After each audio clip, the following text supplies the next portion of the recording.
Hey, what's up, and welcome to day 30. Now, today's going to be a pretty quick conversation because my guess is you've had this conversation many times in your life. And if you're new to this conversation, that's awesome too. Because I'm going to teach you a principle that whether you're new to it or whether you've been practicing this for a long time, this is going to completely change the way you interact with life. Just like everything we do in these videos, right? Here's the deal.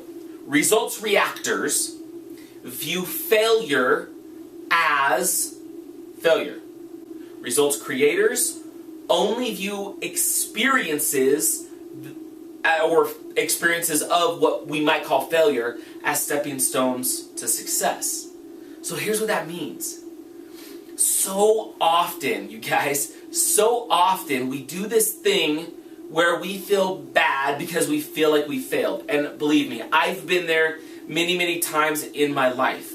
When something doesn't go the way that I wanted to, especially if I've poured my heart and soul into something and it's not creating the results that I want, I may tend to see myself as a failure if I'm reacting to my results as opposed to creating my results. An example of this is with the book that I wrote. So I wrote a book called Flip the Gratitude Switch. When I released the book, I was really excited for it. And I thought, oh my gosh, there's no way this book isn't going to sell 1 million copies. Now, when it didn't sell 1 million copies the first day, I, for a minute, went, oh, gosh, am I a failure as an author? And then I went, hold on. Within the first month or two, I'd sold like 700 books.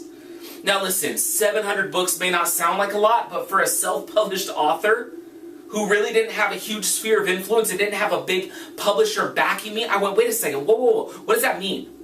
This isn't a failure. This is 700 people whose lives are potentially changed as a result of my content.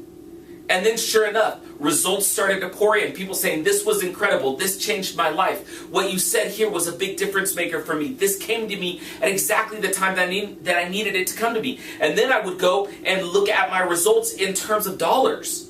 And I'm going, you know what? If I was a failure, I wouldn't be making $1,000 in book sales. I didn't do anything for that, right? The book came out and all of a sudden $1,000 shows up in my account and people are reading this book and changing their life. See, when I shifted from looking at each one of those sales as a stepping stone to success or an experience that created just a sliver more of success in my life, now I wasn't focused on the fact that I hadn't sold 1 million yet. So the key here is we don't view failure as failure. You do if you just want to react to the world around you.